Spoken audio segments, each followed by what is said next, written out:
법관 탄핵 표결을 앞두고 오늘 오전 여야 지도부도 입장을 밝혔습니다. 직접 들어보시겠습니다. 탄핵 제도의 목적과 기능은 공직자가 직무 수행에 있어서 헌법을 위반한 경우 그에 대한 법적 책임을 추궁함으로써 헌법의 규범력을 확보하고자 하는 것입니다. 대통령이든 판사든 국민에 의해 국가 권력을 위임받은 국가기관이라면 예외가 될 수 없습니다. 오늘 민주당은 오늘 헌법을 위반한 임성근 판사에 대한 탄핵 표결로 헌법이 국회에 부여한 책임을 다하도록 하겠습니다. 대법원장의 거짓말도 용납될 수 없지만은 그것을 공문서로 만들어서 국회에 보냈습니다. 사표를 받은 적이 없다. 탄핵을 이야기한 적이 없다. 명백한 허위 공문서 작성이고 행사입니다. 뿐만 아니라 제출된 사표를 사유 없이 수리하지 않은 채 오래 있었다면 직권 남용조차도 법적 책임을 물을 수 있는 상황입니다. 김명수 대법원장 조속히 물러나십시오. 오늘 정치마스터 배종호 세한대 교수, 신성범 전 새누리당 의원 두 분 모셨습니다. 어서 오세요. 안녕하세요. 오늘 터진 좀 뜨거운 게 있으니까 여당부터 여쭤보겠습니다. 여당이 좀 곤란하실 것 같은데 녹취록 어떻게 보세요? 어떻게 해석하세요? 녹취록은 이제 두 가지 관점에서 봐야 될 것 같아요. 하나는 과연 일반 판사가 대법원장 면담하는데 몰래 녹취를 할 수 있는가라는 문제, 그리고 발언 내용이 과연 적절한가, 이 두 가지를 봐야 될 것 같은데요. 지금 이제 문제 판사가 탄핵 과정에 지금 연루된 그런 이제 판사 아니겠습니까? 근데 개인 신상 문제, 건강이 좀 안 좋다. 그래서 내가 사표를 내야 되겠다라는 이유로 본인 이제 신상 면담 요청해서 대법원장 만난 자리에서 몰래 녹취했다는 것이 굉장히 충격적이고요. 이런 부분이 이제 판사들에 대한 기대감이 있지 않습니까? 국민적 기대감, 그리고 상당히 높은 도덕적인 직업 윤리가 요구되는 그런 상황인데 이런 부분에 대해서 과연 적재됐는가라는 부분에 대해서는 지금 우상호 의원 같은 경우도 강력하게 지금 비난을 하고 있지 않습니까? 그리고 이제 더 중요한 것은 본질적인 것이 과연 발언 내용이 적절한가라는 문제 아니겠습니까? 발언 내용을 보면은 지금 이제 대법원장 같은 경우에 이게 지금 상당히 국회에서 쟁점화되고 있다. 당시 문제가. 그래서 1심에서 무죄 판결도 받았고 임기가 더 얼마 남지 않았으니까 좀 더 지켜보자. 이 문제는 오히려 상당히 정치적인 것을 의식했다라고 해석이 가능한가 동시에 또는 이제 오히려 대법원장이니까 정치적인 논란에 휩쓸리고 싶지 않다라는 이제 그런 부분으로 해석이 될 수 있는 두 가지 면이 있거든요. 근데 중요한 것은 본인이 사표를 원하면 사표 내고 그만둘 수 있는 거예요. 근데 어쨌든 간에 두 사람이 대화를 해가지고 본인도 양해를 했기 때문에 사표를 내겠다는 그 시점이 지난해 5월이었는데 지금까지 이 문제가 이어지고 있는 상황 아니겠습니까? 근데 탄핵 문제가 불거진 상황에서 이 문제를 이렇게 폭로 형식을 취했다는 것이 굉장히 제가 볼 땐 바람직한가라는 부분이고요. 이제 마지막으로는 과연 이 부분이 지금 이제 국민의힘에서 주장하는 탄핵 요건인가? 구체적으로 이제 탄핵 요건은 헌법 위반 그리고 법률 위반 두 가지에 해당돼야 되거든요. 그래서 이 부분이 과연 탄핵 요건인가라는 부분이 가장 중요한 부분이 아닌가 이렇게 생각이 됩니다. 말씀하셨지만 여당이나 여당 지지자들 입장에서는 아까 말씀하신 대법원장의 발언을 그렇게 해석할 수도 있을 것 같습니다. 그런데 대법원장이 명시적으로 거짓말을 했다. 이 부분에 대한 비난에 대해서는 어떻게 보세요? 그러니까 탄핵 얘기는 다루지 않았다. 이렇게 얘기했는데 녹취가 나와버린. 그 부분은 대법원에 상당히 제가 볼 때는 부적절한 것 같아요. 차라리 침묵을 하면 좋은데 그런 취지의 발언을 하지 않았다라고 얘기를 하고 있거든요. 근데 실제로 녹취록을 보니까 탄핵이 상당히 이슈가 돼서 그 부분과 관련해서 사표 수리하는 문제가 좀 곤란하다라는 입장을 밝혔지 않습니까? 그런 게 이제 확인이 됐잖아요. 그런 부분에 대해서는 대법원장이 본인이 제가 볼 때는 부적절한 해명을 내놨기 때문에 거기에 대해서는 사과를 하는 것이 오늘 사과를 좀 바람직하는 게 아닌가 이런 생각이 좀 듭니다. 오늘 거기에 대해서 명시적으로 사과를 하면서 인정은 했습니다. 보니까 당연히 그래야죠. 기억의 착오라고.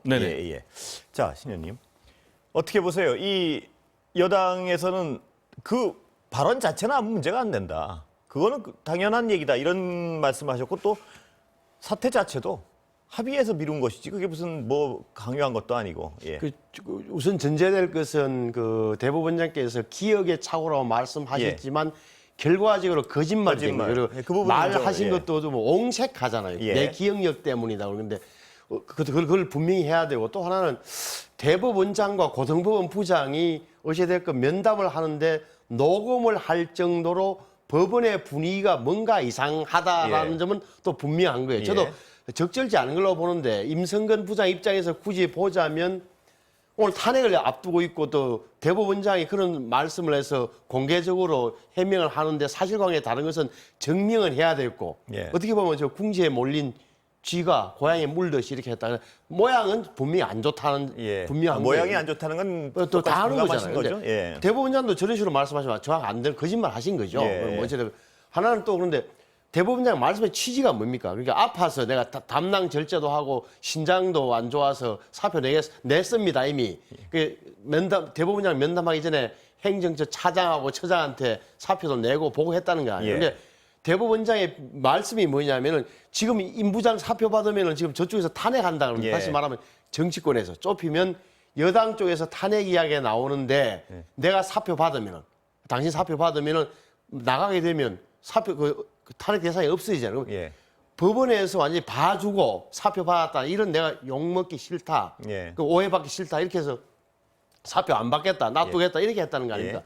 저는 그것은 적어도 딴 거는 모르겠어요. 근데 다만 몸이 아파서 내가 3년 동안 이렇게 쉬다 보니까 몸도 아프고 해서 그만두겠습니다 그랬는데 당신 탄핵 대상 될지 모르니까 그 받고 가라고 하면 예. 저는 그거는 어떻게 해석해야 될지 또 잘 모르겠더라고요. 사실. 두 가지만 여쭤보겠습니다, 네. 신현님. 하나는 아까 이제 부적절한 걸로 본다는 데는 공감한다는 말씀을 한 가지 여쭤보는 네, 부적절한 거지. 대법원장하고 만나면서 그 부적절한 걸 떠나가지고 그 사적인 어떤 자기 신상 때문에 사표 낸다는 얘기하러 가면서 그걸 녹음하고 있는 그 그러니까. 행위 자체는 그 정황을 저 잘 모르겠어요. 그 네. 보통의 경우에는 용납이 안 되는 거 아닌가요? 어떤 대법원 도덕적으로 예, 개인적으로 그거는 드문 뭐 이래도 되는 거야 뭐 이런 글쎄요. 생각 문제 드는 예. 거죠. 좀 특이하다. 예. 도대체 무슨 일이 있었을까? 둘 사이에 그 정도의 인간적인 신뢰가 없었을까?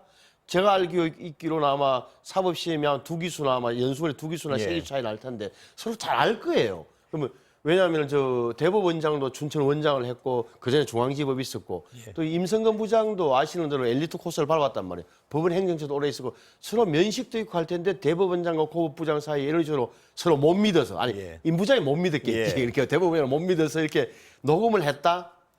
근데 그 상식적으로는 좀 인간적인 관계를 떠나서 대법원장을 면담하는데 그것도 사표 내놓아서 그걸 녹음을 하려고 준비를 해서 가서 녹음을 했다는 행위 자체에 대해서 아 대법원이 저래도 되나 뭐 이런 어떤 뭐 그럴 비판은 수도 피할 진짜. 수 없을 것 같은데 어떻게 보세요? 도대체 그렇게 이게 무슨 법원의 내부 분위기가 어쨌길래 어떠길래 이렇게까지 이런 일이 벌어지는가? 법원 내부도 반성해야 되고 바깥에 있는 사람들에서는 그 내부를 잘 모르니까 이 무슨 이런 일이 이런 거지 뭐. 예, 그리고 하나 아까 여당에서 배 교수님 말씀하셔가지고 그 부분에 질문을 드리는 네. 건 대법원장의 어떤 그 발언을 지금 야당에서 해석하는 것처럼 해석할 수도 있지만 여당에서 당연히 탄핵이란 어떤 국민적 판결을 받아야 되는데 당신이 지금 그만두면 우리가 서로 봐주기로 비치지 않을 것이냐 이런 취지에서 얘기를 할 수 있는 거 아니냐 이 주장이 그럴 수도 있어요. 근데 예. 작년 5월이라는 게 5월 20일 날 면담을 했다는 거 아니에요. 예. 5월이면은 기억을 더듬어 보세요.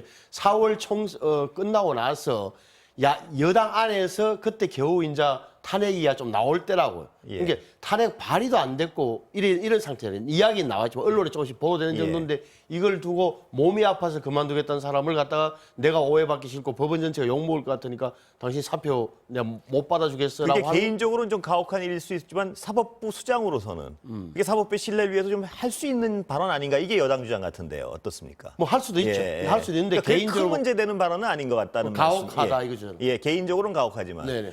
이 부분과 예. 관련해서는 하나 좀 얘기를 하고 싶은 게 아까 그냥 포괄적으로 얘기했는데 이게 이제 본질이 결국 이제 면담을 했고 그 과정에서 몰래 녹취했다는 거 하나 그리고 발언 내용이 적절했는 거 하나 또 하나는 사표 수리의 문제 아니겠습니까? 예. 근데 이 사표를 제출하는 문제는 본인의 권리의 문제예요. 그러니까 본인이 권리 행사하면 되는 거예요. 예. 아까 그러니까 예. 대법원장이라고 해도 이걸 법에 의해서 처리해야 되니까 본인이 묵살할 수가 없는 거예요. 즉 그 얘기는 뭐냐면 본인이 권리 행사를 안 했다는 그런 거예요. 즉 그 얘기는 왜 안 했냐? 두 사람 사이에 면담을 했고 그 과정에서 본인이 충분히 동의할 만하니까 그 부분에 대해서 본인이 수용을 했는데 이제 와서 마치 타의에 의해서 본인이 사표 수리 안 된 것처럼 얘기를 하는 것은 제가 볼 때 너무나 그 현실과 부분은 다르다는 다시 얘기죠. 심의원님한테 조금만 이따 여쭤보고요. 그러죠.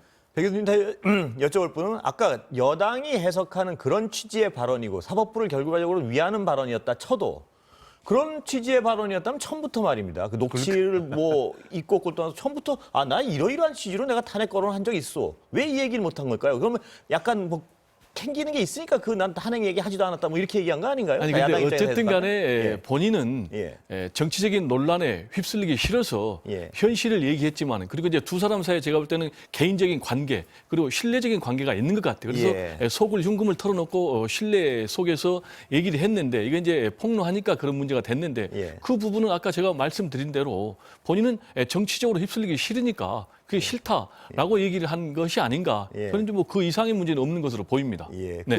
왜냐하면 제가 이 부분을 두 번씩 여쭤본 이유가 네네. 분명한 거짓말을 했고 그 거짓말을 왜 저렇게까지 만약 여당에서 주장하시는 그런 의도의 정당성이 있다면 왜 저렇게 녹취록 있고 없고를 떠나서요. 그 얘기를 왜 이렇게 기억에 지금 어떤 약간 어색한 변명을 할 정도로 거짓말을 했을까? 이 부분에 대해서 그 부분은 변명이 이제 아직 아까 말씀드린 대로 두 갈래로 해석이 가능한 거죠. 예. 본인은 사적으로는 할 수 있는데 그게 오픈될 경우에 그럼 본인이 결국은 탄핵을 염두에 두고 예. 사표 수리를 만류한 것 아니냐. 라는 이제 그런 시비에 휘말릴 수밖에 없는 그런 상황이니까. 예. 그래서 이제 이걸 애초에 제가 강조하는 게 법대로 해야 된다. 예. 그래서 다시 이제 무게중심을 올려서 사표를 내고 본인이 그만두고 싶으면 권리 행사를 하면 된다라는 얘기를 저는 강조하는 거죠. 알겠습니다. 신 의원님 어떻게 들으세요? 그게 원장님의 대법 원장의 설명이 거듭 말씀드리지만 옹색한 거죠. 그러니까 상황을 모면하려다가 이게 어떻게 보면 거짓말도 하고 이게 이런데 그러니까 임부장이 녹음한 것도 저는 뭐 적절치 않다고 보는 건데 어찌됐건 대법원장의 저 부분은 굉장히 좀 옹색한 변명에 특히 조직의 수장이고 사법부의 대표로서 그거는 아까 앵커님이 정확히 말씀하신 거예요. 나는 이러저러한 때문에 법원 전체를 생각하는 입장에서 임부장 사표를 내가 말렸다. 그리고 당신은 좀 그 오히려 법적 절차 이렇게 어떤 탄핵 절차를 밟고 나가는 게 당신한테 떳떳하다는 판단을 해. 이렇게 하면 아무 문제가 없던 거예요. 그리고 또 하나는 임부장은 사표를 낸 거예요. 그러니까 법원 행정처 차장과 처장이라는 절차 밟았고 근데 거기서는 뭐냐면 사표를 우리가 갖고 있을게 보관하고 있을게 이래서 갖고 있는 거예요. 처리가 안 된 거지. 사표 낸 거 맞고. 그거에 대한 팩트는 어떻게 되는지 한번 확인해. 네네. 무슨 얘기냐면 신 의원님은 사표는 분명한 의사 표시했는데 안 받아줬다는 얘기고 백 교수님은 본인의 의지만 있었으면 사표는 얼마든 됐다는 말씀이신가요? 지금? 사표를 그러니까 낸 지난해 거지. 5월에 예. 말씀하신 대로 법원행정 차장 만나가지고 냈고, 예. 근데 지금까지 예. 사표 수리 안 된 것을 본인이 용인했기 때문에 아, 지금까지 온 용인을 거다. 했다? 그렇죠.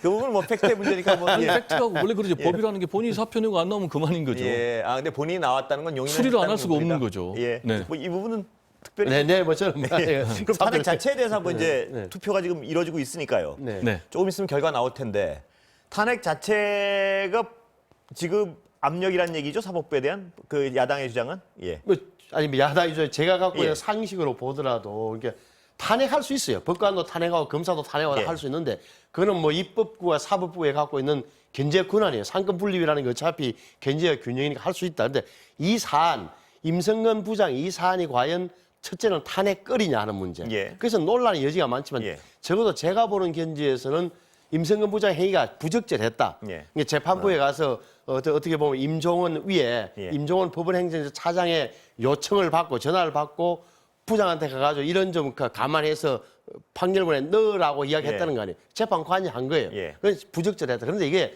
아시는 대로 탄핵이라는 게 법 위반도 하고 헌법 위반도 하고 이렇게 해서 적어도 공직자를 파면할 정도로 중대한 사유인가라는 예. 점에서는 저는 그건 아닌 것 같다라고 보는 거고 두 번째는 근데 왜 그러면은 예. 그 저렇게 2월 28일 날 이미 이제 판사가 아니잖아요. 3월 1일이면은 부장판사 임성근이 아니라 자연인 임성근 씨라고. 예. 근데 왜 저렇게 헌재 가봐야 오늘 통과 이렇게 분명하니까 국회 예. 통과는 헌재 가봐야 이미 판결이 나올 때쯤이면 판사가 아닌 사람에게 저렇게 과연 헌재가 판결할까? 예. 뭐 이런 거 그래서 의문인데. 각하시킬 거란 예, 저는 전망이 그걸 많죠. 각하시키기가 맞는 거죠. 그런데 왜 여당에서 알면서도 왜 저렇게 할까? 보면은 지금까지 쭉 1년의 그 법원의 흐름이 굉장히 여권 인사들한테 불리하다. 법원이 이러다가 우리가 큰일 나겠다는 저는 공포심 이런 게 있다고 보는 거죠. 그게 집단적으로 있다 보니까 저는 이렇게 판사 탄핵, 고등법부장 탄핵이라는 무리수를 두고 있는 거다라고 저는 보는 거죠. 그 야당 쪽 그 패널들 나오시면 제가 이 사안에 네. 대해서는 공통적으로 여쭤보는 게 있는데요. 헌법 위반이라는 부분은 그 판결에도 몇 번 언급됐고 네, 그런데 나와요. 지금 신 의원도 말씀하신 네, 게 그 헌법 위반이 과연 탄핵을 할 만한 위반이냐. 그렇죠. 거기에 대해서 근데 여당 얘기하는 완전히 엇갈립니다. 뭐냐 하면 이게 재판 침해다 해서 분명한 탄핵 사유가 된다고 생각하시고요. 예. 그렇다면 이거야말로 헌재 판결을 받아봐야 되는 건 맞는 상황은 아닌가요? 이게 어떤 지금 당연히 이건 같이 통과시켜가지고 헌재 판결을 받아야 되는 사안 아니냐 이거죠. 그 사안에 대한 견해가 엇갈리니까. 자, 그럼 좋아요. 그렇게 저는 이제 오늘 통과된다고 전제하고 남는 절차가 뭡니까? 모든 권한은 어차피 헌법재판을 가져가는데 문제는 임성근 무장이 사표를 낸 게 아니에요. 사직을 해서 이번에 된 게 아니고 2월 28일이면은 법관의 임기가 종료돼서 판사가 아니란 말이에요. 근데 자, 헌법재판관 입장에서 왔다. 국회에서 통과돼서 왔는데 그러면 이제 2월 20 적어도 10,000페이지가 넘는 재판 기록을 봐야 돼요. 즉 국회에서 넘어가는 것은 딱 제가 볼 때는 검찰 공소장 1심 판결문밖에 없다고 국회에서 붙여가지고 가는 거는 그러면 지금 서울 고등법원에 있는 그 10,000페이지 되는 서류를 가서 보고 판단하는데 2월 28일까지 불가능한 거예요. 사실 제가 볼 때는 그렇게 되면은 헌법재판관들끼리 도대체 이걸 계속 판결하는 게 맞느냐 우리가 판결을 내주신 거기서 의견이 엇갈릴 거로 봐요. 그럼 자 좋아. 그럼 우리가 어찌됐건 이게 판례를 하나 만들기 위해서 임성근 부장 정도의 행동이 위헌인지 아닌지 가려보자고 해본들. 자 끝까지 간다 칩시다. 판사가 아닌 사람을 할 수 있는 거면 파면 결정은 못 해요. 하나 할 수 있는 게 헌법 확인 결정, 위헌 확인 결정 정도를 헌재가 할 수 있을 텐데 그 규정도 없다 그래요. 제가 알아보니까 그게 힘든 거예요. 앵커님 말씀하신 대로 어찌됐건 우리 헌법재판소 이건 한번 판단을 해보겠다. 끝까지 가져간다. 그 규정이 없어가지고 가져가기 힘들다는 거예요. 끝까지. 저는 그걸 듣고 있습니다. 근데 헌재가 예를 들어 각하하되 어떤 의견을 낸다면 그런 역사적인 어떤 규정, 헌재 그건 뭐 받아볼 필요가 역사적 가치가 있는 거 아닌가요? 저는 그렇게 생각해요. 저도 그렇게 이 사안에 대해서는 한번 이 정도가 와 있는 위헌인지 아닌지를 한번 가려보는 것도 필요하겠다 판단하는 또 생각이 있는데 그러려면 헌법재판관 9명 가운데 적어도 뭐 논쟁이 붙어갖고 5대 4나 6대 3으로 이것은 끝까지 한번 심리를 계속 해봅시다. 이미 판사는 아니지만 그렇게 해야 되는데 쉽게 그게 될까 모르겠어요. 합의가 될까? 배 교수님은 야당의 일관적인 주장은 그 판사 겁박이다. 어떻게 보세요? 그 부분에 대해서. 저는 이제 이게 판사 겁박이 아니고요. 결국 이제 판사를 탄압한다. 그런 얘기를 하고 있지 않습니까? 그래서 위축시킨다라는 건데 지금 이제 법원의 공정성과 관련해서 제일 문제가 외부로부터의 영향 또 외부로부터의 통제가 있는가 하면 가장 문제는 내부로부터의 통제, 내부로부터의 압력이 가장 문제입니다. 그게 무슨 얘기냐면 우리 양승태 대법원장 시절에 그 모든 민낯들이 정확하게 적나라하게 드러났는데 내부에는 대법원장의 인사권을 쥐고 있어요. 이게 승진하고 관련돼 있고 대법관 되는데 꼭 필요한 거예요. 그러다 보니까 결국은 인사권에 굴복하고 그러다 보니까 결국 이제 재판에 개입하면 재판을 왜곡시키는 실제로 그런 일이 이번에 벌어졌지 않습니까? 임성근 부장판사 같은 경우 어떻게 했습니까? 박근혜 전 대통령 세월호 7시간 행적과 관련해서 판결문을 사전에 받았다는 거예요. 그리고 판결문 내용을 고친 거예요. 그러니까 명예훼손죄가 해당이 안 된다. 명예훼손. 그러나 명예훼손에는 해당이 되는데 죄가 안 된다고 바꾼 거예요.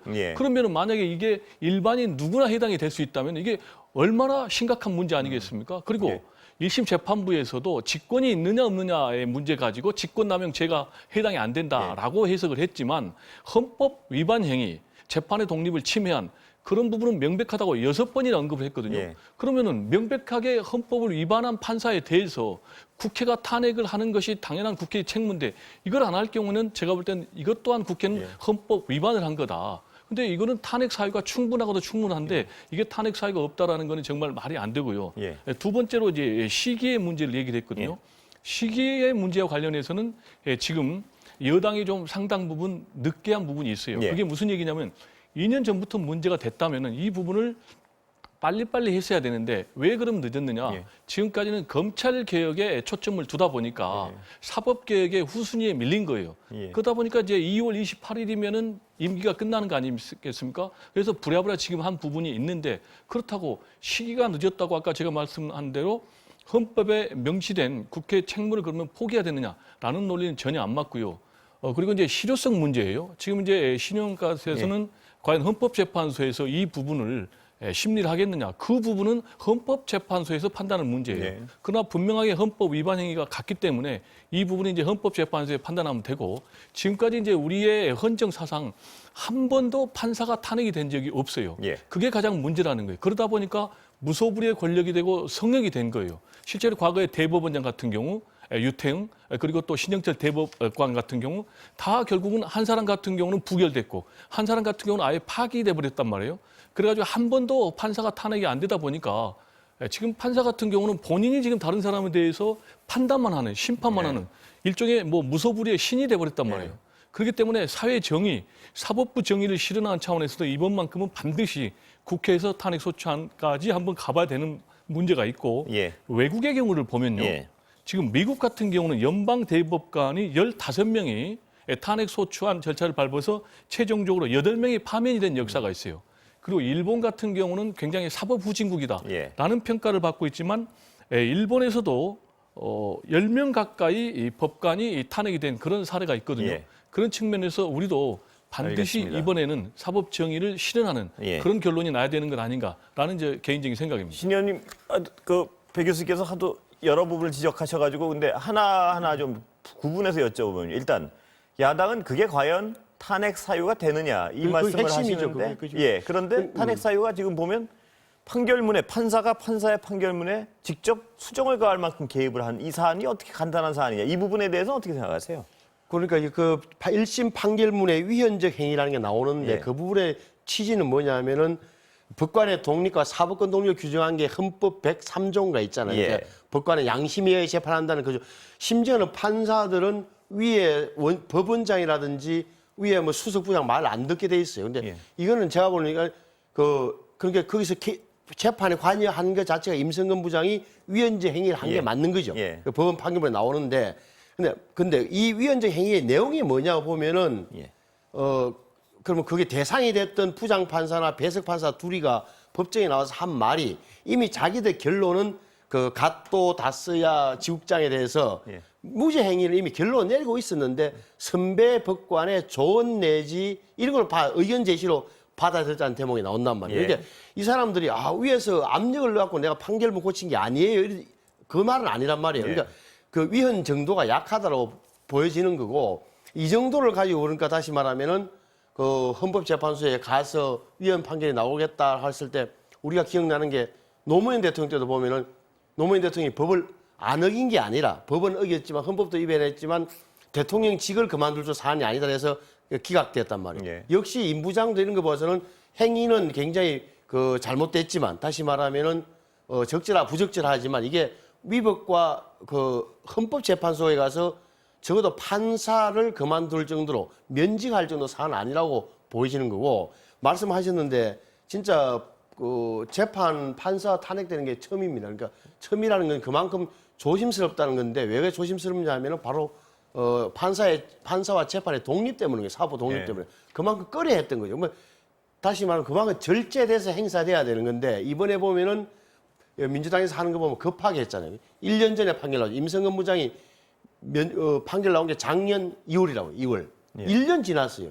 1년이 지나서 이카한다고 이렇게 지금 탄핵하겠다고 하는 이유가 뭐냐? 제가 볼 때는 유일한 이유는 지금까지 쭉 왔던 작년에 특히 법원의 그런 행태가 법원의 판결 내용이 자신들한테 불리한 데 대한 공포심을 갖고 있다는 걸로 보여지는 거고 특히나 최강욱 의원 같은 경우도 그랬고 뭐 조국 교수의 부인 정영심 교수 건 그다음에 김경수 지사 뭐 실형 2년 건 예를 들어서 박원순 전 시장의 뭐 다른 재판입니다만 어찌됐건 성희롱 사실이 적시된 거 이런 거 하나하나가 법원에 굉장히 우리한테 불리하다는 느낌을 강하게 받고 있던 하는 거 봐서는 정치적으로서는 그 모든 것에 백그라운드가 배경이 정치적인 이유가 있다고 보는 거예요.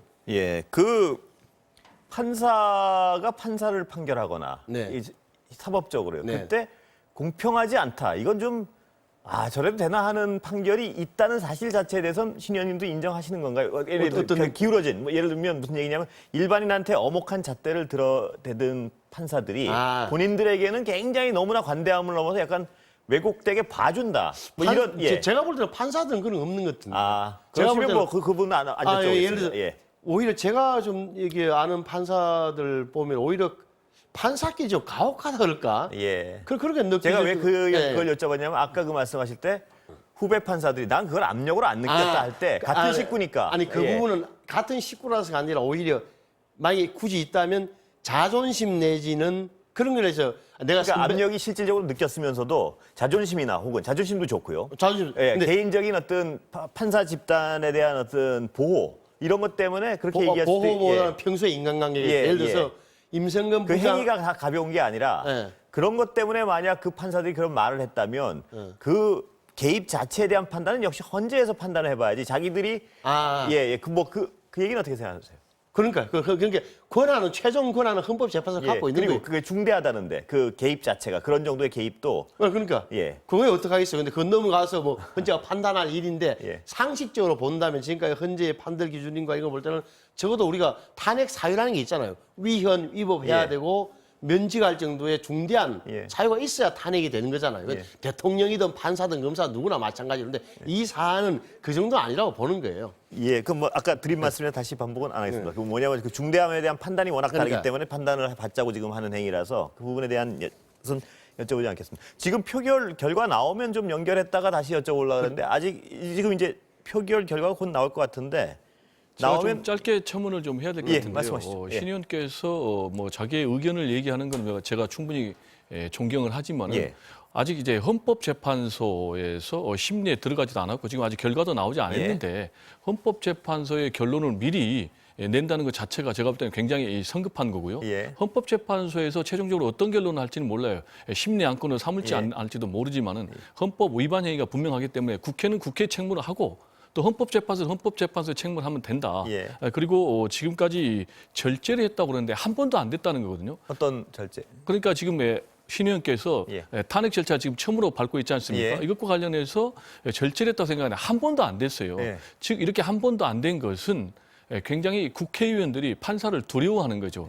판사를 두려워하는 이유는 두 가지예요. 왜냐하면 판사들이 현실적으로 재판하지 않습니까? 뭐 선거법이라든지 비리라든지 그러면 자신들의 정치적인 명운을 좌우하는 거예요. 그러니까 판사들에게 잘못 보이면은 굉장히 안 되는 것. 또 하나는 실제로 이제 선출직 공무원 같은 경우는 선거를 치러야 되거든요. 근데 중앙선거관리위원장도 법관 그리고 각 지역 단위의 선거관리위원회도 다 지금 법관들이 다 차지해서 이렇게 하고 있거든요. 그렇기 때문에 이런 부분을 의식해서 굉장히 이제 조심해야 하는 그런 경향이 있고 그리고 이번에 과연 이 부분과 관련해서 사법의 헌법을 위반한 판사에 대해서 확실하게 책임을 묻는 그런 행동을 취하지 않는다면 제가 볼 때는 계속해서 이런 부당한 헌법 위반 행위가 반복될 거예요. 그래서 이번 기회에 확실하게 가해져야만이 내부로부터의 압력도 중요하지만 외부로부터의 압력이 더 중요하다. 우리가 헌법에 재판은 판사들은 양심에 따라서 재판하도록 그리고 신분을 보장하도록 돼 있거든요. 근데 동시에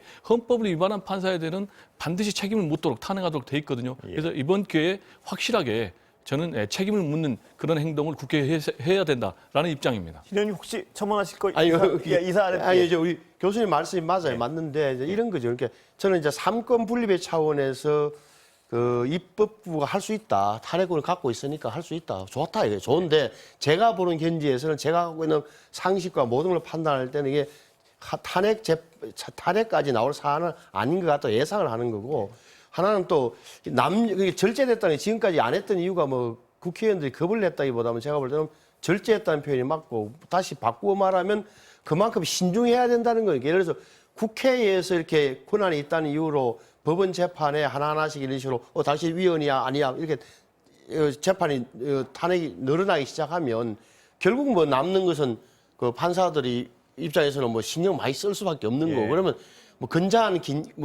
건강한 긴장 관계라기보다는 항상 국회를 의식하고 사는 뭐 그런 결과가 오지 않으라는 법이 없으니까 저는 뭐 정도의 문제 아니겠냐. 지금까지 근데 절제됐다고 표현하는 게 그런 거다. 앞으로도 그게 굉장히 절제돼야 되는 거다. 양 입법부나 사법부 모두. 뭐 이 얘기는 여기까지 일단 하고 일단 뭐 지금부터는 약간 두 분의 논리가 다 공개됐으니까요. 그러니까요. 뭐 더 길게 하면 약간 중언부언일 것 같고. 근데 여론조사는 지금 보면 아주 50대 50으로 거의 이게 뭐냐면 우리 사회 어떤 이념적 양극단. 그러니까 이게 어떤 옳고 그름에 쏠리는 것보다는 내 편으로 약간 갈리는 것 같은 느낌이 드는데요. 어떻게 보세요? 그것도 있고 아까 교수님 말씀하셨지만 야 판사가 법조에 대한 불만, 그러니까 검찰에 대한 불만 겸 이게 다 일반적 국민들이 보기에는 검사나 판사나 비슷하게 보이는 게 시각이 있을 수 있는 거예요. 그러니까 판사들이 자기들 마음대로 하는 거 아니야? 뭐 이런 판단도 좀 깔려 있는 거죠. 그러니까 법은과 법조계로 표현되는 그쪽에 대한 먼저 견제 장치는 필요한 것 같고 예. 언론의 보도를 보니까 고개를 갸우뚱거리면서 예. 뭐가 있는 것 아니야? 이런 불신이 반영된 거다라고 예. 오히려 그렇게 보는 게 좀 그 아까 배 교수님 말씀하시니까 그 질문 하나 더 네. 드리면 절제라고 말씀하셨는데 네네. 입법부에서는. 네. 근데 한 번도 행사하지 않은 어떤 견제권은 사실 견제를 못한 거 아닌가요? 그렇죠. 예. 근데 저는 그렇게 이 타이밍이 만약에 지난해에 2월 달에 임성근 부장에 대한 1심 판결이 내려졌을 때 여당 안에서 야 이건 정말 문제다. 예. 법관 전체에서도 이야기 나왔으니까 이번에 해보자라고 했으면 저는 뭐 거기에 대해서는 야당도 감히 어떻게 보면은 크게 반대할 명분이 없었거든. 근데 그것은 말씀드린 1년이 지난 이 시점에서 그것도 쌓이고 쌓여서 여권 인사들에 대한 법원의 어떤 시각이 그렇게 나온 판결 끝에 이 대목을 잡아서 한다. 또 2월 28일 날 자동으로 이미 판사직을 그만두게 되는 예. 자동으로 그냥 판사직 상실하게 되는 그런 사람을 자꾸 이렇게 한다는 것 자체는 타이밍도 안 맞고 제가 볼 때 모든 걸 놓쳤다고 보는 거예요. 그 타이밍 면에서는 아까 배 교수님은 네. 그때 검찰 개혁이 급했기 때문에 한다 그랬는데 그때 그럴 때일수록 검찰 개혁과 동시에 사법 개혁도 추진하고 이랬어야 거기는 핑계가 안 되는 것 같은데 언뜻 보면 이제 그 다른 걸 하다 부분은 보면 이제 왜냐면, 여권의 전략의 문제니까요. 아까 예. 말씀드린 대로 검찰 개혁의 전선도 상당히 힘겨웠지 않습니까? 예. 윤석열 검찰총장 그리고 추미애 법무장관 그런 상황에서 판사 탄핵까지 할 경우에 전선이 너무 넓어지면서 이게 마치 정치적인 탄압으로 해석이 될 가능성이 있다. 실제로 굉장히 여권의 지지율이 하락했지 않습니까? 그런 부분 때문에 동력이 상실되는 걸 우려해서 안 한 것 같다라는 이제 저는 개인적인 분석인데요. 그러나 그럼에도 불구하고 앵커께서 말씀하신 대로 원칙적으로 이게 헌법을 위반한 판사라면 그래서 탄핵의 사유라면 원칙적으로 했어야 되는 필요가 있다라는 얘기를 하고 있고요. 그래서 그 부분 제가 이제 만시지탄이다라는 얘기를 강조를 하고 싶고요. 다만 그렇다고 그래서 지금 이제 신 의원께서 얘기하신 대로 2월 28일 날 자동으로 임기가 끝나는데 자동으로 임기가 끝나면 무슨 일이 벌어지냐면은 분명히 1심 재판부에서 헌법 위반 행위를 했다라고 6번이나 적시했음에도 불구하고 아무런 잘못에 대한 책임을 안 지는 거예요. 예. 정상적으로 퇴직연금도 다 받고 변호사도 개입하고 변호사도 개업하고 공무 단임권도 행사하고 그러면은 우리가 사회 정의 차원에서 이거는 굉장히 불합리하다. 그래서 그대로 넘어갈 경우에는 민주당은 또다시 비난을 받을 수 있다. 어떤 비난이냐. 직무유기 아니냐. 명백한 헌법 위반한 판사를 그대로 봐준 거 아니냐라는 부분 때문에 지금이라도 해야 되고요. 그다음에 미국의 트럼프 전 대통령 같은 경우도 임기가 얼마 남지 않았지만은 미국 하원에서 탄핵 절차를 밟았지 않습니까? 그 지금 탄핵에 지금 상원에서 또 지금 진행 중이지 않습니까? 그래서 그런 시간의 문제를 가지고 본질을 얘기를 하면은 안 된다라는 얘기를 하고 싶고요. 그다음에 민주주의의 기본 원칙이 뭡니까? 견제와 균형 아니겠습니까? 그런 차원에서 삼권 분립이 있는데 지금까지는 제대로 국회 권력과 그리고 사법 권력 그리고 행정 권력 간의 삼권 분립 행사가 제대로 안 됐기 때문에 이번 기회라도 민주당에서 확실하게 이 삼권 분립 정신을 구현해야 된다라는 얘기를 하고 싶고요. 지금 이제 여론조사를 보면 찬반이 40대 45%, 1%포인트밖에 팽팽하게 차이가 안 나거든요. 그럼 이제 재밌는 게 보면은 말씀하신 대로 진영 대결로 돼 있어요. 보수층 그리고 60대, 70대 그리고 TK 이쪽에서는 굉장히 탄핵을 반대하고 반대로 호남층 또 진보층 그리고 30대, 40대 재밌는 거는 20대가 좀 부정적인 게 높고 그렇지만 또 PK는 또 찬성이 많고 이 부분이 좀 재밌는 대목인데 저는 개인적으로 아쉬운 것이 이 부분을 정파적인 시각, 진영적인 시각에서 바라볼 문제가 아니다. 사법 정의를 실현하는데 어느 게 도움이 되느냐. 그리고 더 나아가서는 사회정의를 실현하는데 어느 게 도움이 되느냐. 과연 내가 재판을 받는다면은 이렇게 재판이 개입이 돼서 왜곡되는 그런 판결이 진행되는 것을 용인을 할 것인가. 저는 제 개인으로 국민으로서 주권자 한 사람으로서 이런 건 도저히 용납해서는 안 되고 반드시 이번 기회에 한 번은 획을 그어야 된다. 그래야만이 알겠습니다. 사법 정의가 실현이 된다라는 입장입니다. 곧 개표 결과 나오면 다시 이 탄핵 얘기하고 다른 얘기 좀 해봐야 될 것 같습니다. 그렇죠. 뭐 다른 얘기 뭐냐면 오늘 가장 뜨거웠던 얘기는 이게 어떤 정치권의 소재도 되는 게 양당의 어떤 정책이 있으니까요. 오늘 부동산 대책 얘기 좀 여쭤보겠습니다. 어떻게 보세요, 의원님 혹시 좀 검토해 보셨습니까? 우선 저는 검색을 해서 봤는데 우선은 굉장히 부동산 규모가 크더라고요. 그러니까 정부 정책 기조가 완전히 바뀐 것 같다는 느낌이 들었어요. 공급 위주로 바뀌었단 말씀이시죠? 그렇죠. 그 압도적 물량으로 완전 수급 불안정 심리를 없애겠다는 그 뚜렷한 건 나온 것 같아요. 또 긍정적으로 느끼는 게 이런 거잖아요. 그러니까 지금까지는 쭉 뭐 건축 규제를 좀 많이 했는데 규제를 완화하겠다는데 뭐 용도 지역 변경 용적률도 올리겠다. 어떻게 보면 또 기부 체납금 부담을 낮추겠다. 심지어 이익을 주겠다는 거잖아요. 그러니까 빨리 공급을 많이 늘리겠다는 게 정확한 것 같고 심지어는 서울 지역에 32만 원이니까 32만 원이니까 정부에 설명이 나왔더군요. 예를 들어서 분당 신도시 세개 분량, 그리고 강남 상구, 강남 서초 송파에 비슷한 물량이 돼요. 아파트 물량. 이걸 공급하겠다고 또 빨리 하겠다 그러고 또 싸게 하겠다고. 근데 문제는 다 좋아요. 저는 이제 현실적을 갖추기 시작했다는 걸 좋은 신호로 보는데 이제 현실성 문제죠. 결국은 이게 정부가 약속하고 의도대로 과연 진행될 거냐 이 문제인데 그 문제는 제가 전문가 아니라서 모르겠고 기다릴 수밖에 없겠다. 그럼 이 방향 자체는 방향 자체는 잘 됐다고 봐요. 굉장히 방향을 빨리. 근데 야당에서 그러면서 동시에 세제도 만져야 된다는 말씀이신가요? 어떻습니까?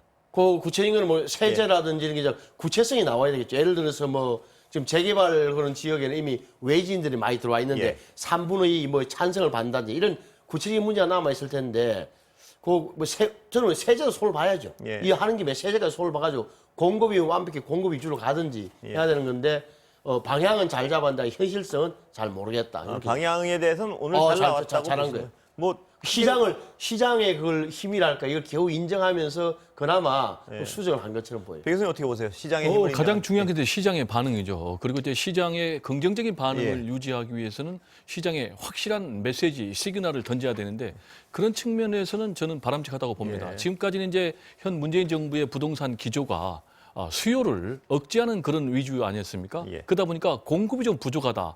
라는 그런 측면이 있었는데 그 부분에 대해서 오늘 83만 가구를 짓겠다. 그래서 이제 대대적인 공급을 보여줬기 때문에 이 부분에 대해서 시장은 상당히 긍정적으로 해석을 할 것 같고요. 그리고 저는 이제 또 이게 보니까 서울에 한 32만 호, 그리고 나머지 이제 또 50만 호 이상을 또 부산 또 뭐 대구, 광주 이런 식으로 하는데 제가 볼 때 이제 국토 균형 차원에서 굉장히 바람직하다 보고요. 그리고 이제 서울 같은 경우도 현실적으로 보면은 강북에 집중이 될 수밖에 없는 그런 상황이거든요. 그런 측면에서 강남북 균형 발전도 저는 바람직하다. 그리고 이제 무엇보다도 실제로 지금 민간 주도의 이런 택지 공급을, 주택 공급을 하다 보면 결과적으로 가진 자가 계속 더 갖는, 그러다 보니까 부동산 가격이 폭등하고 부동산 시장이 불안정하는 이런 악순환이 계속됐거든요. 그런데 이번에는 이제 이 공공 주도로 이 문제를 진행하겠다. 그리고 이익을 공유하겠다라는 부분이 저는 이제 굉장히 긍정적으로 평가하고 싶은 대목이고요. 중요한 것은 이제 빠른 시간 내에, 얼마나 빠른 시간 내에 시장에서 체감할 수 있는 그런 공급 물량이 나오는가. 라는 것이 핵심이 아닌가 이렇게 생각이 됩니다. 뭐 두 분이 다 어떤 정책 오늘 발표에 대해서는 긍정적으로 말씀을 하시니까 크게 뭐 양쪽을 여쭤볼 게 없긴 한데 하나만 백 교수님께 여쭤보면 방금 신 의원님 말씀하셨지만 정부의 정책 기조, 시장에 졌다, 정책 기조의 전환이다 이렇게 볼 수 있는 건가요? 어떻습니까? 공급 기준은 그렇게 안 된. 말씀드린 대로 그렇지만 이제 공급 물량을 계속 하는 건데 공급 물량을 확대한 기조는 바뀐 거는 맞지만 그렇지만은 민간 주도로 하지 않는다. 그래서 공공이 개발을 주도하고 그 이익을 공유한다라는 얘기는 부동산 투기를 뿌리 뽑겠다라는 이 기조는 변하지 않는 거죠. 그 공공 위주라는 데 대해서는 별 말씀하실. 그렇죠. 그러니까 저는 이제 긍정적으로 보는 이유가 그 시장 중심의 정책으로 전환했다는 대목 하나. 그러면 개인의 이익을 보장하면서까지 공급을 늘리겠다고 한 것은 지금까지 이 정부가 취해온 입장과는 많이 턴한 거다. 그래서 잘 됐다고 보는 거예요. 이거는 정말 그 어떻게 보면 현실적 노선으로 전환했다. 이거는 변창흠 장관이나 홍남기 부총리가 정말 잘한 것 같다. 다시 말하면은 우리 김모 전 장관 바꾸길 정말 잘했다. 근데 현실성과 이게 우리의 정부의 욕심대로 공급이 정말 잘 될까? 다시 말하면 서울에 몇 년 안에 저렇게 32만 호를 공급할 수 있을까에 대해서는 두고 보자. 현실성. 그 제가 아까 그 얘기를 두 분이 비슷하게 잘된 정책이라고 말씀을 하시는데도 제가 백 교수님께 여쭤봤던 이유는 그 신 의원님 말씀하시는 현실적 정책으로의 어떤 전환 이런 규정에 동의하시는지 여쭤보려고 여당이. 그래서 지금까지는 왜냐하면 여당은 공급은 충분하다는 주장을 계속 해오지 않았습니까? 그러니까. 그런데 지금 엄청난 공급 쇼크라는 어떤 표현까지 쓰면서 내놓는 게 그동안의 정책 실패를 인정한 것인가? 이 부분에 대한 규정을 좀 여쭤보고 싶어서 여쭤봤던 겁니다. 뭐 제가 아까 반복해서 말씀드린 예. 건데요. 기조는 바뀌었다. 예. 수요를 억제하는 측면에서 공급을 확대하는 쪽으로. 이거는 제가 볼 때 바람직한 정책 전환 같고요. 예. 그렇지만은 말씀드린 대로 부동산 투기 세력의 바로는 막아야 되니까 예. 공공주도로 한다. 그래서 이제 재개발 재건축은 하는 거예요. 그런데 지금 이제 서울시장 야당 후보들은 재개발 재건축을 민간 주도로 하자는 건데 예. 아니다. 공공 주도로 한다라는 이제 그런 부분인데 뭐 반복되는 게 중요한 예. 것은 이걸 실제적으로 실천을 해야 그렇습니다. 되지 예. 실천을 이제 못할 경우는 다시 공수표가 되니까 예. 그 부분에 대해서 시장에게 어떤 믿음을 줄 수 있는가가 핵심이 아닌가 이런 생각이 좀 듭니다. 그래서 이제 양쪽 다 별로 이견이 없는 건 넘어가고요. 네네. 그렇죠. 재난지원금 얘기를 좀 해보겠습니다. 그렇죠. 예. 홍남기 부총리를 여권에서 굉장히 어떤 비판적으로 말씀을 하시는데 어떻습니까? 그 부총리의 배 교수님 일단 어떻게 보세요? 그 부총리의 지금 스탠스를. 저는 부총리에 대해서 예. 홍남기 경제부총리에 대해서 부정적으로 보지 않아요. 예. 지금 역할이 서로 다른 거예요. 예. 국간지기는 국간지기의 역할을 해야 되는 거예요. 재정 건전성을 생각을 해야 되죠. 근데 국간지기가 만약에 국간을 다 풀어버리면 어떻게 되겠습니까? 국가 재정이 파탄이 나는 거죠. 예. 그래서 굉장히 본인은 이 국간을 단속을 해야 된다. 국가 재정 건전성을 상당히 유지해야 된다라는 얘기를 할 수밖에 없는 거고요. 그렇지만 이제 정당은 민심의 소리를 반영을 해야 되지 않습니까? 특히 이제 선거를 앞두고 있기 네. 때문에 민심 현장의 소리를 반영을 해야 되는 것이고 역할이 다른 거예요. 그렇지만 결과적으로는 저는 수렴이 된다고 보는 큰 이유가 예. 이미 크게 달라진 게 없어요. 지금 구체적으로 가장 핵심이 과연 4차 재난지원금을 지급을 할 것인가라는 부분과 관련해서 당에서는 확실하게 지급을 해야 된다라는 입장 아니겠습니까? 그러나 이 부분에 대해서 홍남기 부총리도 원칙적으로는 저는 동의했다고 해석이 돼요. 예. 왜 그러냐면 이미 문재인 대통령께서 이 부분은 교통정리를 했거든요. 4차 재난지원금을 공급해야 된다. 그러면 이제 남는 부분이 방식이 좀 차이가 있어요. 그 부분에 대해서 이제 본인이 확실하게 공개적으로 반대를 한 이유가 이 부분 아니겠습니까?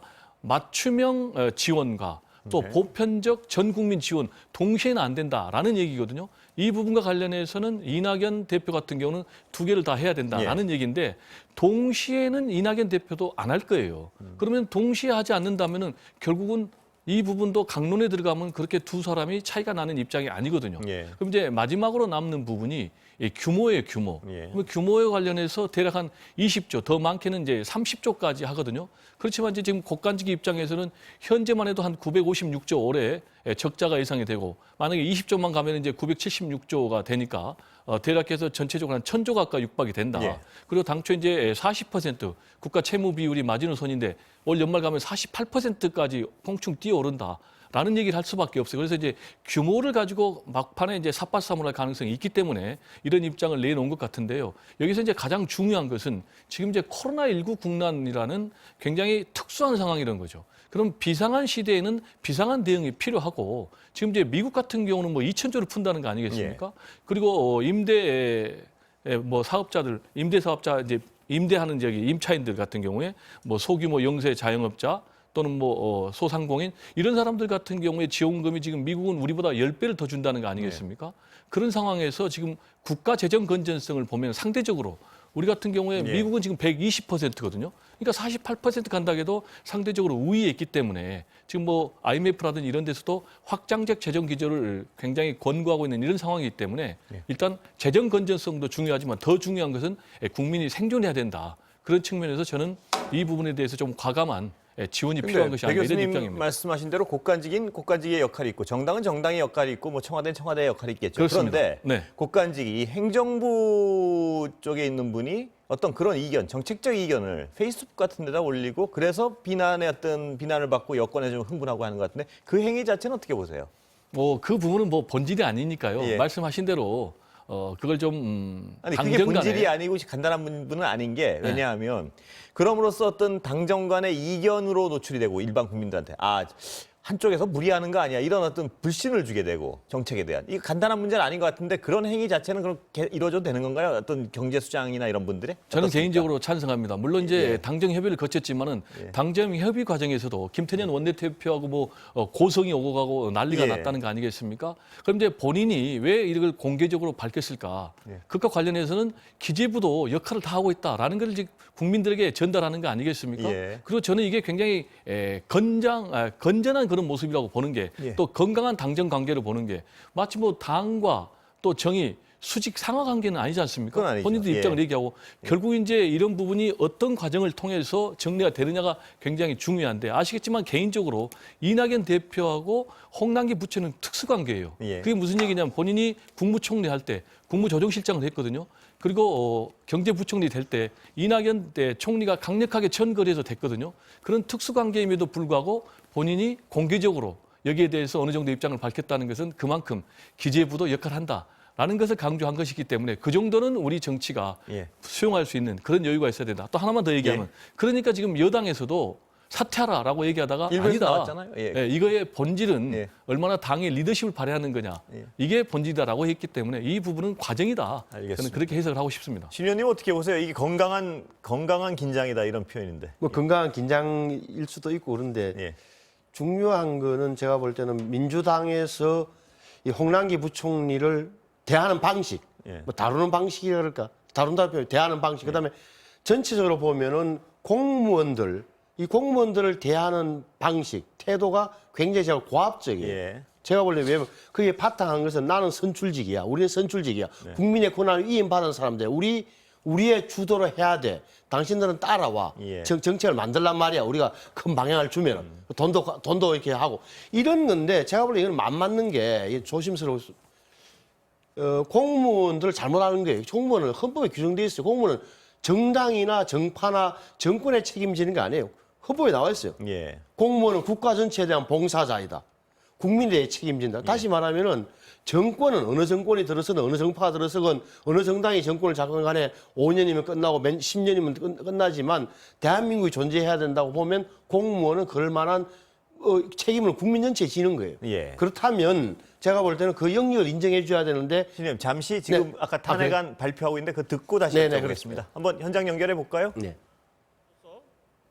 법관 임성근 탄핵 소추안은 가결되었음을 선포합니다.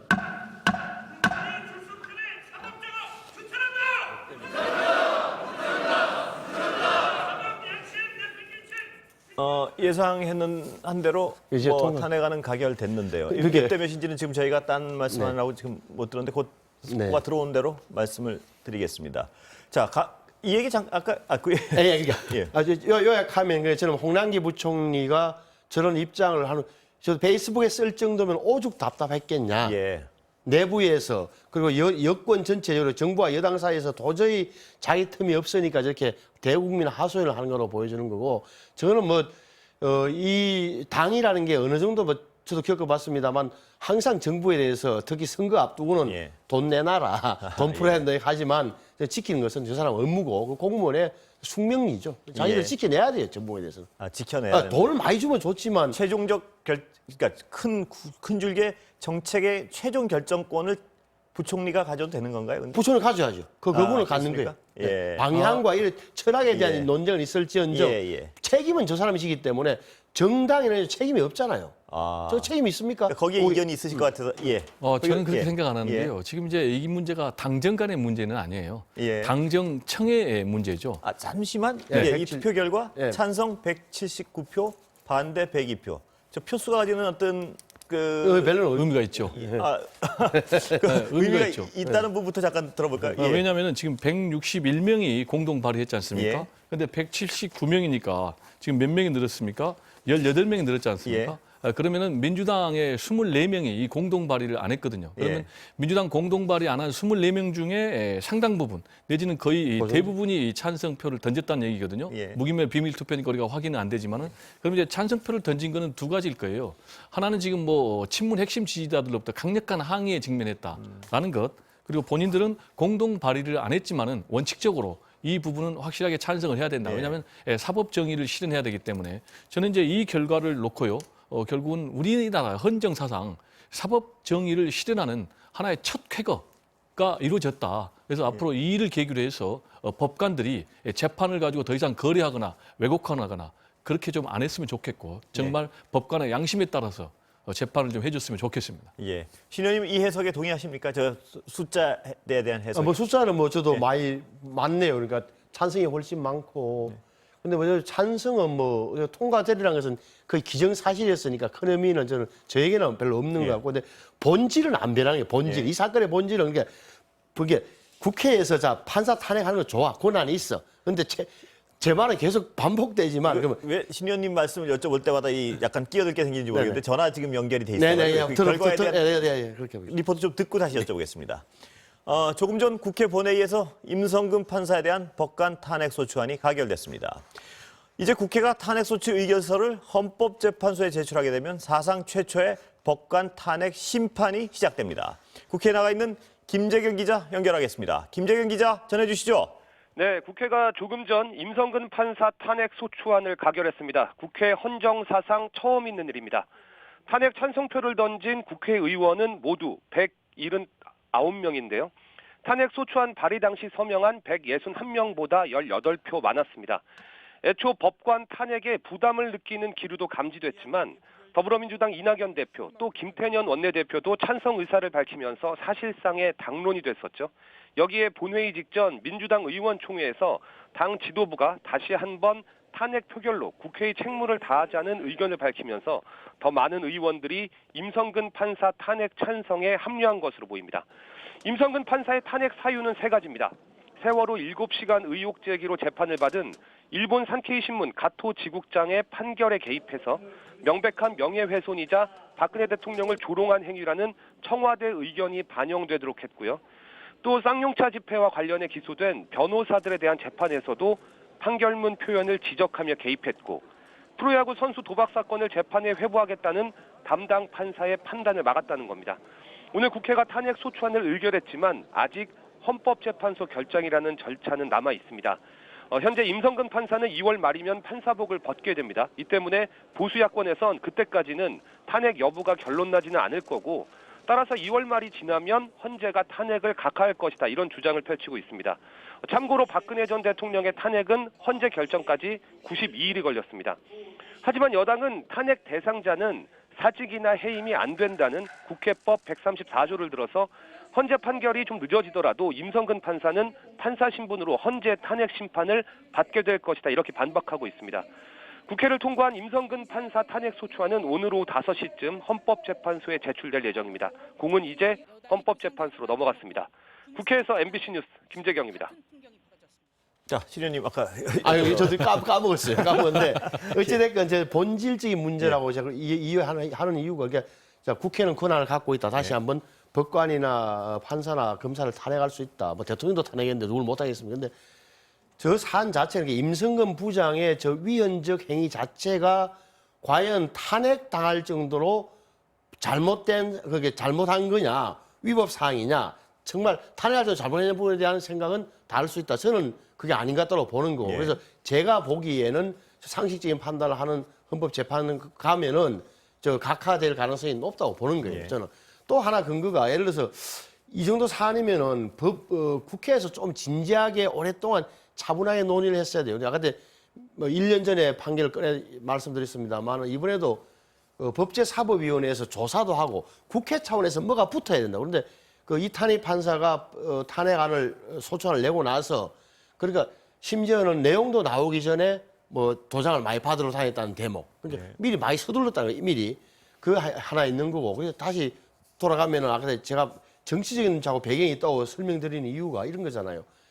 이게 윤석열 총장을 어떻게 보면 압박하다가 실패한 여권에서 법원까지 우리 편을 안 들고 있고라는 그런 생각을 감직하다. 왜 그러냐면은 그런 말이 많이 나왔잖아요. 그래서 처음에는 검찰과 야당과 보수 언론의 삼각 동맹이 우리를 사법 정의를 해치고 있다는 대목이 있다가 중간에는 어떻게 되냐면 법원, 검찰, 야당 그리고 보수 언론 이게 3카르텔 동맹이 이렇게 바뀌다 보니까 그 정도로 여권 전체가 갖고 있었던 어떤 위기감이나 이런 커졌다. 그래서 제가 볼 때는 이번 기회에 법원을 견제하지 않으면은 정권 말로 갈수록 굉장히 우리가 위험해질 수 있다는 위기감이 퍼졌다. 그게 저는 이번 탄핵 추진의 가장 큰 배경이라고 보는 거예요. 자꾸 말씀드리지만. 배 교수님 아까 약간 논리가 반복된 것 같은데. 신 의원께서는 이 부분을 계속 이제 정치적인 배경으로 해석을 했는데요. 저는 좀 다르게 보는 게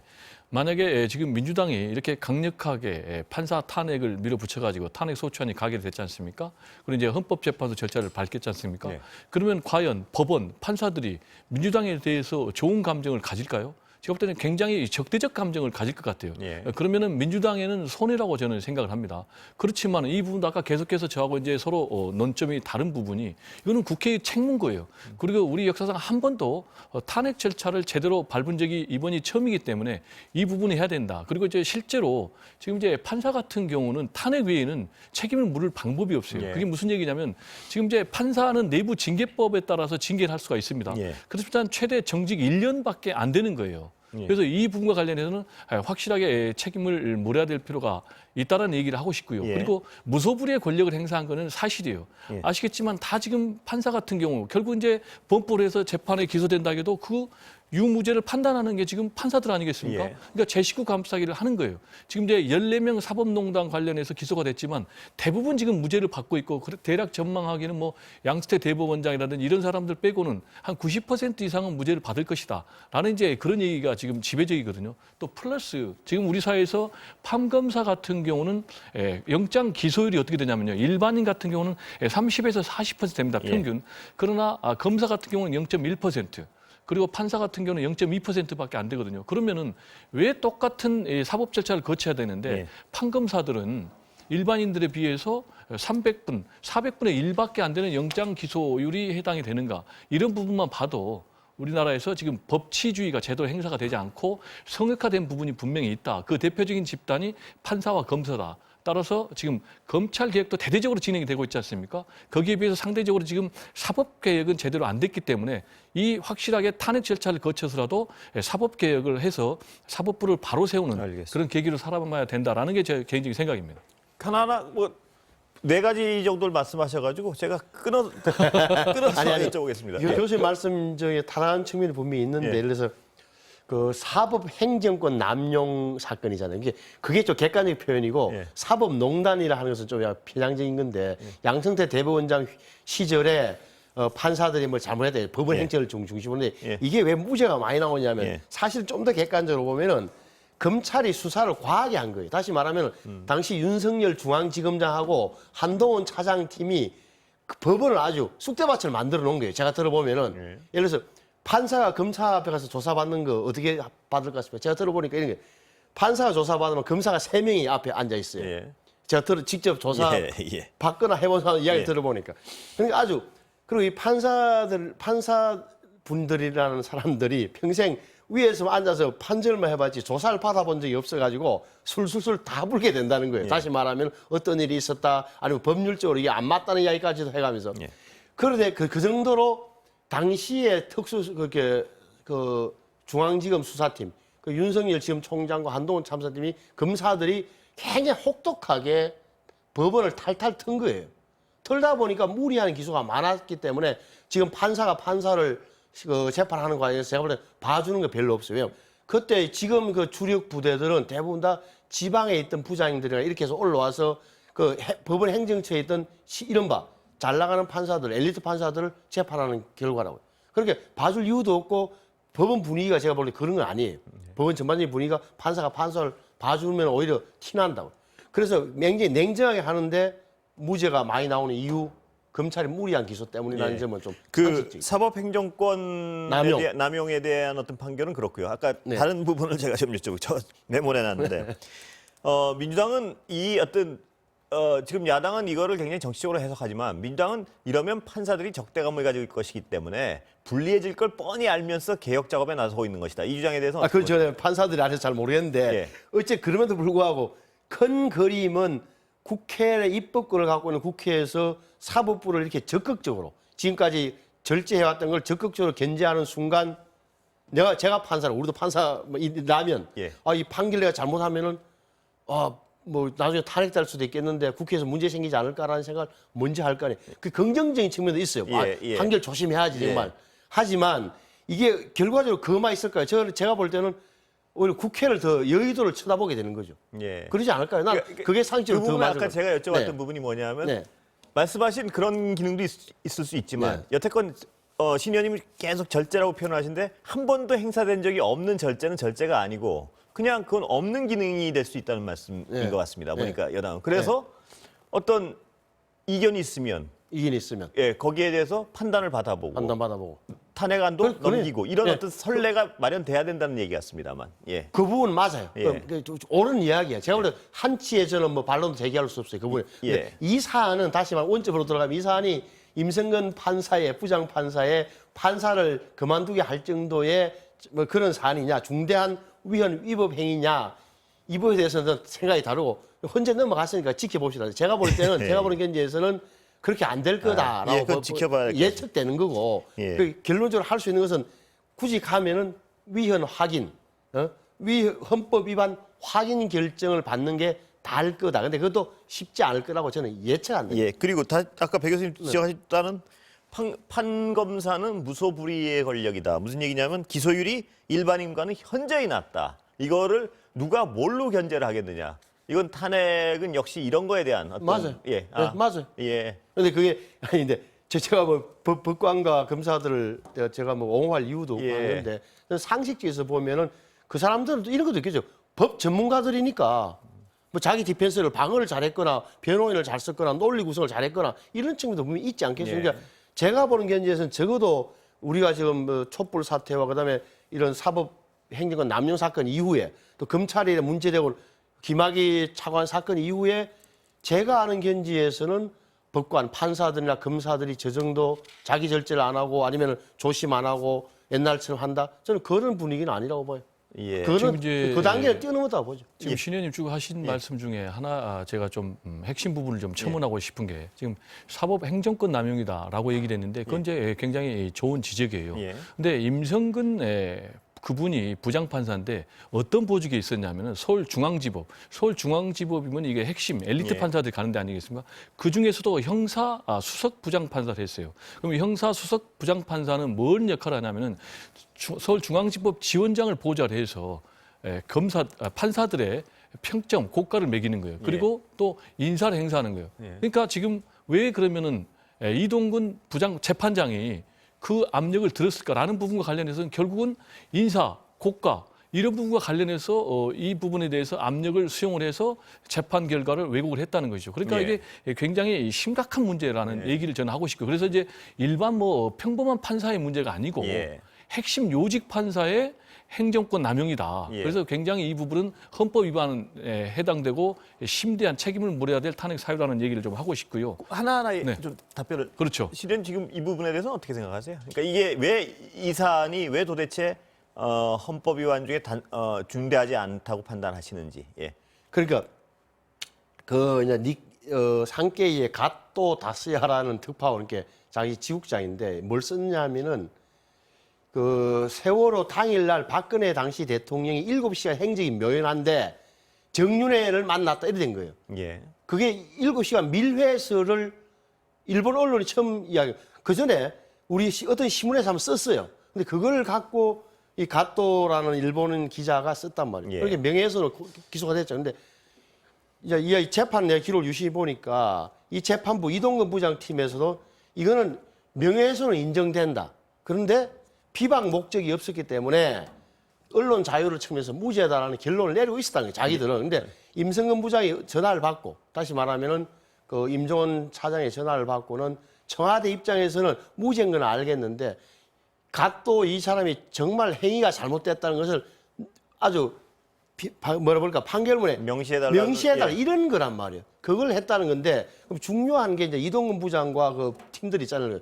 부장이고 배석이 2명이 있을 테니까 3명의 판사들은 뭐라고 얘기하냐. 그래서 자존심인지 아닌지 모르겠으나 임 부장 이야기를 압력이나 이런 걸로 전혀 안 받아들였다. 선배 법관의 조언 또는 의견 제시로 받았다. 우리끼리는 이미 결론을 내리고 있었다.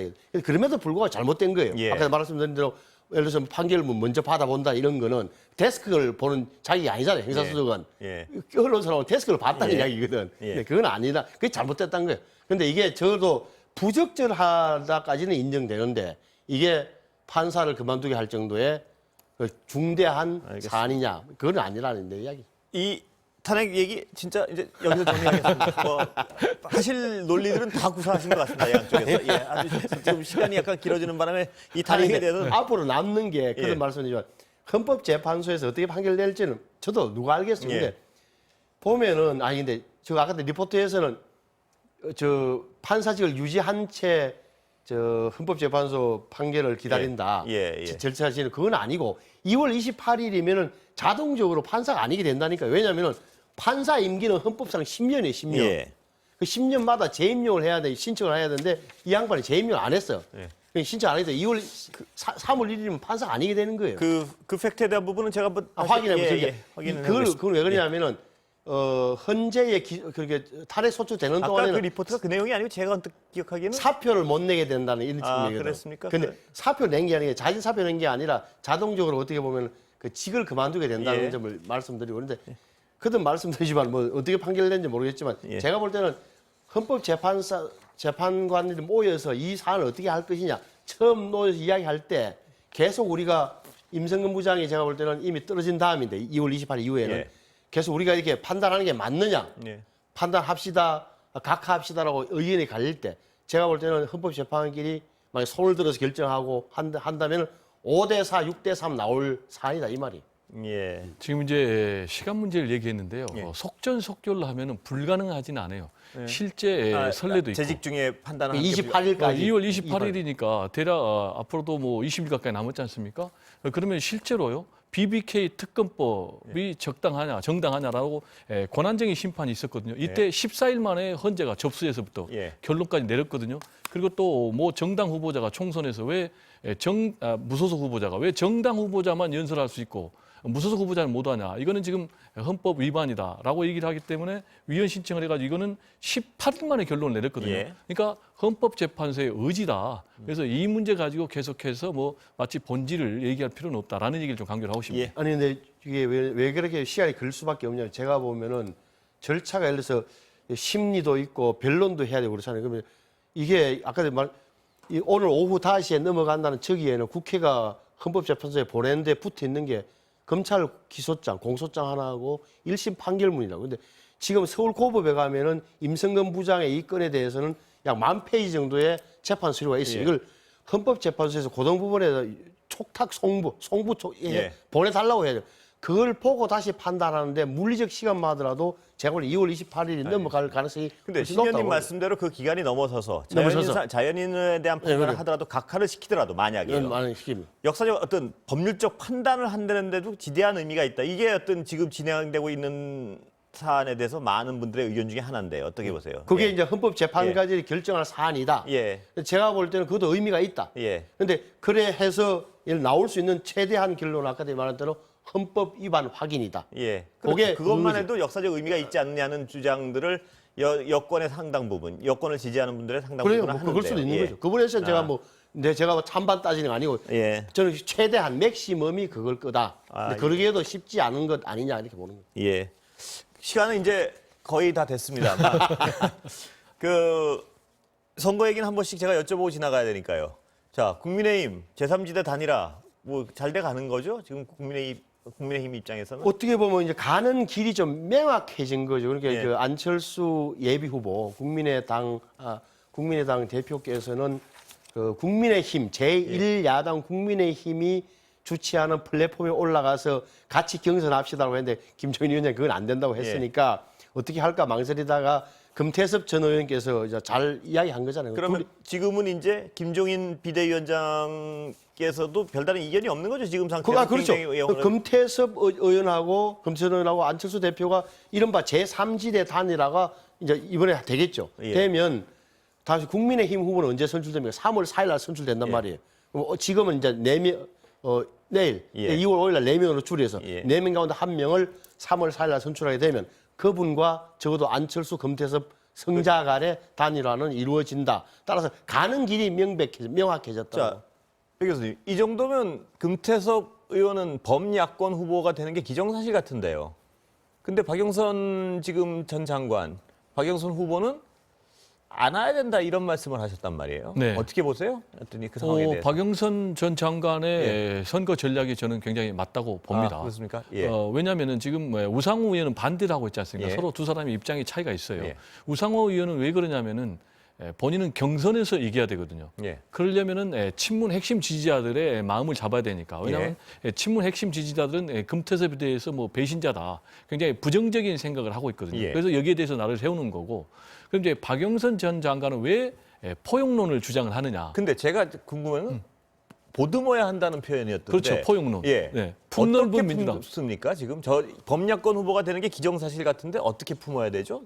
제가 그 방법론을 잘 몰라가지고 여쭤보는. 이제 가는 길은 다르지만 예. 태도나 자세는 전혀 다른 거죠. 지금 우상호 의원처럼 예. 완전 적대시하는 거냐? 적대시할 게 박영선 아니고. 의원은 적대시할 필요가 없다. 예. 결국은 뭐 본인이 안 오겠지만 우리 같이 가자라고 계속 포용적인 행보를 보이는 거지. 이게 왜 중요하냐면 예.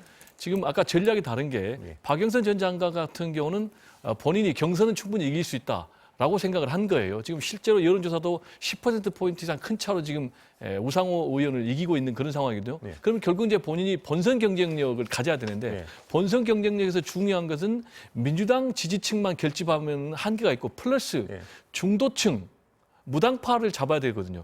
그러려면은 결국은 포용적인 그런 통합의 메시지를 던져야 되기 때문에 그런 측면에서 던지는 배 거죠. 교수님 말씀은 그 어떤 그 논리적으로는 이해를 하겠는데 네. 만약에 네. 그 금태섭 의원이 저쪽에서 범야권 단일 후보 과정을 통해서 도태되고 다른 분이 나섰을 때 네. 금태섭 의원을 지지하는 분들이 이 박영선 의원의 포용 정책 때문에 이쪽으로 올까요? 어떻습니까? 그거에 대한 판단은. 금태섭 의원을 지지하는 사람은 제가 볼 때는 뭐 그렇게 많지도 않고요. 예. 그 사람들이 뭐 올 가능성은 없지만 아까 말씀드린 대로 중도층, 무당파가 한 30%나 되거든요. 근데 이분들은 태도 자세를 굉장히 보는 거예요. 어떤 메시지. 지금 굉장히 민주당에 대해서는 편가르기를 한다라는 이제 부정적인 사람들이 있지 않습니까? 물론 굉장히 지지층도 있지만은 그렇지만은 박영선 의원 입장에서 아까 말씀드린 대로 이 30%에 해당하는 무당파 중도층을 잡아야 되기 때문에 포용 자세를 해야 되고 실제로 지금 굉장히 좋은 사인이 온 게 금태섭 전 의원이 만나겠다고 했거든요. 그러면 만나는 이 모임, 이 만나는 이 그림 이게 굉장히 던지는 메시지 파급 효과가 큰 거죠. 알겠습니다. 그런 측면에서 특히 이제 안철수 대표하고 마지막 본인이 경쟁을 해야 되는데 그러려면 더욱더 중도층이 중요하다. 이런 전략적인 판단 때문인 것 같습니다. 신의원님 시간 정말 다 됐습니다. 이제 마지막 한 번만 예. 지금 여쭤봤거든요. 똑같이 지금 여당으로서는 금태섭 박영선 전 장관의 어떤 그 전략은 도움이 된다고 보시나요? 어떻습니까? 그 성자 앞서가는 사람의 여유같이 보이는 거고 여유죠, 여유. 박영선 후보 예. 입장에서는. 근데 품도 크고 하여튼에 좀 포용적이라는 거 보여주는 거고. 근데 오히려 지금 서울시장의 큰 변수는 하나 등장한 게 정의당에서 결국은 시장 후보를 안 내기로 한 거, 서울시장과 부산시 후보를 안 내기로 했는데 그게 야당한테는 굉장히 좀 불리하다고 봐요. 왜냐하면 단일화 효과가 당연하죠. 그러니까 이게 지금 저 김종철 대표 때문에 안 하는 건데 이걸 박원순 전 시장과 오거돈 전 시장의 전비 잘못된 것에서는 상기시키는 효과가 있는데 거기에 비해서는 시간이 갈수록 옅어질 테고 적어도 5% 정도, 5, 6%인 정의당 지지자들이 과연 실질적 단일화 효과가 있다. 저는 그래 보는 거예요. 그래서 야당한테 불리한 구조로 돼 있어요. 알겠습니다. 오늘 장시간 고생들 하셨습니다. 네. 여기까지 듣겠습니다. 감사합니다. 감사합니다.